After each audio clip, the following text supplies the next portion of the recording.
Thank you so much for watching Landumc Goes There. Please subscribe and hit the like button and the bell notification button.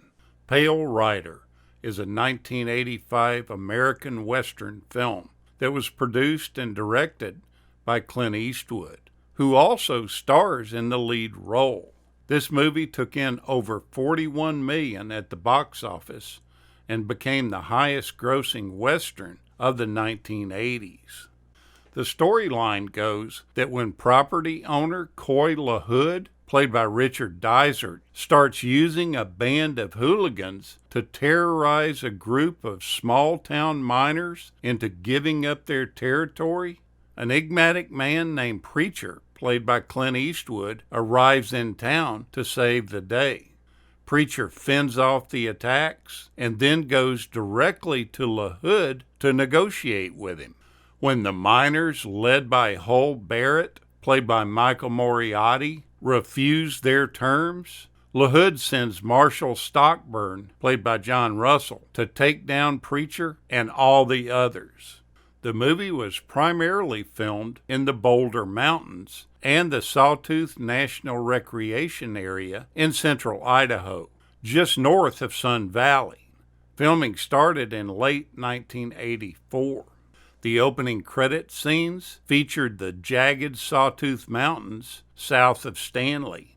The train station scenes were filmed near Jamestown, California. Scenes of the more established Gold Rush town, in which Eastwood's character picks up his pistol at a Wells Fargo office, were filmed in the real Gold Rush town of Columbia, California. The film's title is taken from the book of Revelations, chapter 6, verse 8. It reads, "And I looked, and behold a pale horse, and his name that sat on him was Death, and hell followed him." The reading of this biblical passage describing this character is neatly choreographed to correspond with the sudden appearance of the preacher, who arrives as a result of a prayer from Megan, in which she quoted Psalms 23. Preacher's comment after beating one of the villains is, "Well, the Lord certainly does work in mysterious ways." Now you'll see Richard Kyle in the role of his usual bad man that he seems to always play in movies. He's such a big guy that the first horse that they assigned to him collapsed when he climbed on board. He was assigned a stronger horse after that. In the scene where he gets clubbed between the legs by Preacher, who then helps him back to his horse, you do not see this, but due to Richard Kyle's back problems, he had to use a step that was on the other side of the horse to get up on the saddle. If you look real closely at that scene, you see him take a step onto a platform before he gets on the horse. And speaking of horses, during shooting, Clint Eastwood sustained what he described as one of the worst injuries that he's ever had on set, when a horse he was riding fell through thin ice and ended up launching him forward. Clint suffered a dislocated shoulder in this incident. As a matter of fact, in one scene, you'll see Eastwood pull his gun with his left hand because that shoulder that he injured was still really bothering him when he was doing this filming. The film was Clint Eastwood's first Western since he did The Outlaw Josie Wales from 1976. That was a gap of 9 years. And the movie was his last prior to Unforgiven in 1992, which was a gap of 7 years. Apparently, these long gaps were caused by a case of midlife allergy problems that he had to horses. The movie also marks the return to the big screen of Eastwood's man with no name image of a nameless drifter-type character. This movie marked a special occasion for Eastwood.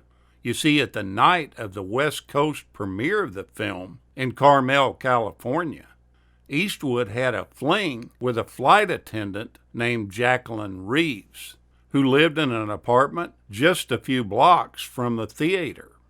A son was conceived from this rendezvous, who was Scott Reeves, who later changed his name to Scott Eastwood. When Marshall Stockburn, played by John Russell, arrives in town, Coy LaHood describes the preacher to him. Stockburn appears unnerved, and he says quietly, "That man is dead," perhaps hinting that he had killed him or watched him die before. Eastwood has gone on to reveal in interviews that his character is in fact a ghost. Now, if you look closely at two different segments of the film, the bullet patterns on Stockburn are the exact same ones that you see on Preacher's back at the beginning of the film. In the scene where the preacher kills LaHood's own men, there's a man who survives. He's a short man in a bowler hat, and when Preacher asks, "Are you through?" right before killing the men, he slowly walks out with a funny walk, bobbling up and down, and then he runs. That same type of character, perhaps even the same actor, can be seen at the end of Unforgiven from 1992, where Clint Eastwood's character kills the sheriff and his deputies and then says, "Any men don't want to get killed? Better clear out the back door." We then see a man, also in a bowler hat, quietly walks the exact same walk, bobbing up and down, and goes out and survives. Now, one of the major female characters in the film is Carrie Snodgrass. She's an American actress that's best remembered for her role in Diary of a Mad Housewife from 1970. She had been in numerous relationships with people during her career, but probably one of the most famous was singer-songwriter Neil Young. After she and Neil Young split, she became involved with Jack Nietzsche, who had previously worked with Young on several albums. After they ended up breaking up, Jack's depression became greater, and he suffered problems that were connected to substance abuse. In June of 1979, Jack, who at that time was her ex-boyfriend, had broken into her home during the night and assaulted her. Initially, he was charged with raping the actress with the barrel of a gun, but Carrie didn't define it as rape, and the judge that this went before dismissed the charge of rape by instrument, which carries a 5-year sentence, and ended up charging Jack with 1 count of burglary instead. It said that he had pistol whipped her and also terrorized her 7-year-old son. Snodgrass was treated at a local hospital for bone fractures, cuts, and bruises, and had 18 stitches to go along with it. He got off with just basically a slap on the wrist. Take a look at this great Clint Eastwood film. It's a good one. I think you'll enjoy it. Thank you so much for watching, and we'll continue to chase the classics.